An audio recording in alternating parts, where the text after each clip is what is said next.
উঠল জয় বাংলা স্লোগান, ভাঙা হল শুভেন্দুর কনভয়ের গাড়ির কাচ। কোচবিহারে আক্রান্ত বিরোধী দলনেতা শুভেন্দু অধিকারী। জানা গিয়েছে, নন্দীগ্রামের বিধায়কের কনভয়ের গাড়িতে ভাঙচুর চালায় কিছু দুষ্কৃতী। ঘটনায় অভিযোগের আঙুল উঠেছে তৃণমূল কংগ্রেসের দিকে। এদিকে সেই ঘটনার ছবি সোশ্যাল মিডিয়ায় ছড়িয়ে পড়েছে। তাতে দেখা গিয়েছে তার কনভয়ের একটি গাড়ির কাঁচ ভেঙে চুরমার হয়ে গিয়েছে। এদিকে ভিডিওতে জয় বাংলা স্লোগান তুলতে শোনা যায়।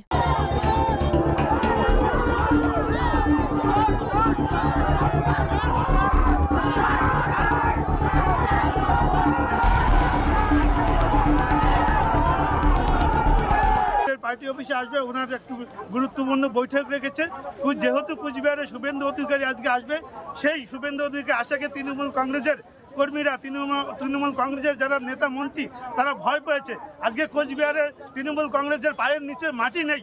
আজকে তারা প্রত্যেকটা মোড়ে মোড়ে তাদের হারমাতদের দাঁড় করিয়ে রেখেছে, যাতে বিজেপির সমর্থকরা কোচবিহারে আসতে না পারে, তাদের প্রিয় নেতা শুভেন্দু অধিকারীর সঙ্গে যাতে তারা দেখা না করতে পারে। আজকে সেই জন্য তৃণমূল কংগ্রেস তাদের হারমাতদের প্রতিটা মোড়ে মোড়ে আজকে তাদেরকে দাঁড় করিয়ে রেখেছে। খাগড়াবাড়িতে হামলা হয়েছে। হ্যাঁ, খাগড়াবাড়িতে হামলা হয়েছে। আমাদের যে প্রিয় নেতা শুভেন্দু অধিকারী, তার গাড়ি, তার কনভয়ের উপরে হামলা হয়েছে। কিছু কিছু পুলিশও তারা গুরুতর আঘাত পেয়েছে। আজকে এই তৃণমূল কংগ্রেসের বাংলা ভাষার উপর যেভাবে আক্রমণ চলছে, বাংলা ভাষী মানুষদের উপর যেভাবে আক্রমণ চলছে, তারই প্রতিবাদে আজকে আমাদের কোচবিহার জেলায় 19টি জায়গায় তৃণমূল কংগ্রেসের আমাদের বিক্ষোভ ধর্ণা কর্মসূচি চলছে।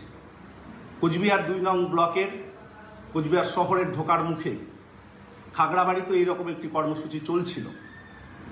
হঠাৎ যখন শুভেন্দু অধিকারীর কনভয় যায়, পুলিশ ব্যারিকেড রাস্তার দুপাশে ছিল। আমাদের তৃণমূল কংগ্রেস কর্মী সমর্থকরা শুভেন্দু বাবুকে দেখে জয় বাংলা ধ্বনি দিয়েছে। এটা স্বাভাবিক, কারণ তিনি জয় বাংলা ধ্বনি দিলে যেভাবে রিয়াক্ট করেছেন একজন কর্মী, আরামবাগের কর্মী কাছে গিয়ে, সেটা অনুবিপ্লিত ছিল। আমরা এটা মানতে পারিনি। তাই জয় বাংলা ধ্বনিতে মুখরিত হয়েছিল সেই এলাকা। এবং যেভাবে তিনি প্রতিনিয়ত কুড়েচুকর আক্রমণ করেন আমাদের নেত্রী মমতা বন্দ্যোপাধ্যায়, অধিনায়ক অভিষেক বন্দ্যোপাধ্যায়কে, প্রতিনিয়ত বিধানসভার লবিতে দাঁড়িয়ে যেভাবে বাংলা বিরোধিতায় সামিল হন, তার প্রতিবাদে আজকে সাধারণ মানুষ, তৃণমূল কংগ্রেসের কর্মী সমর্থকরা স্বতঃস্ফূর্তভাবে বিক্ষোভ প্রদর্শন করেছেন, কিন্তু কোনো ভাঙচুরের ঘটনা ঘটেনি। ইসলাম সাম্প্রদায়িক সম্প্রীতিকে শক্তিশালী করেছেন।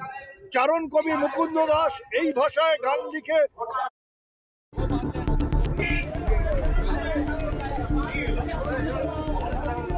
মেরে ফেলার জন্য আক্রমণ হয়েছে এবং এই এসপি ধীতিমান ভট্টাচার্য, উদয়ন গুহ ভাইপো অভিষেক ব্যানার্জির নির্দেশে করেছে।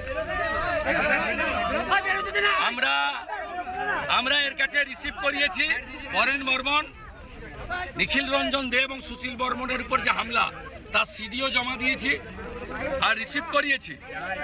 আমরা বসিনি ওর কাছে, ওকে বলেছি কোর্টে দেখা হবে। কারণ আজকে এখানে এসেছি জলপাইগুড়ি সার্কিট বেঞ্চের অনারেবল জাস্টিস সম্মানীয় সৌগত ভট্টাচার্য মহোদয়ের অর্ডারে আমরা তার কাছেই যাব। তার কাছে যাব।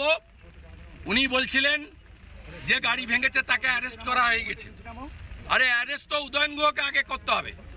কালকে এই খবর আমি পেয়ে governor, DGP, chief secretary, home secretary সবকে আমি দিয়ে এসেছি। 2021 সালে অনারেবল জাস্টিস রাজশেখর মান্থার 2টো অর্ডার আছে, কমিউনিকেট করেছে আমার লয়ার। তারপরে ওই জিনিস করেছে, খুব প্রমাণিত। পুলিশ বিরোধী দলনেতাকে খুন করতে চেয়েছিল। খুনের মামলার প্রত্যক্ষ আসামি যদি উদয়ন গুহ হয়, পরোক্ষ আসামির নাম ধীতিমান ভট্টাচার্য, প্রমোটি IPS। প্রত্যক্ষ খুনি যদি উদয়ন গুহ হয়, পরোক্ষ খুনি হচ্ছে ধীতিমান ভট্টাচার্য। দেখুন এই জিহাদির বাচ্চারা, এই রোহিঙ্গারা কি করেছে, দেখুন কি করেছে, দেখুন এর হিসাব হবে, হিসাব হবে।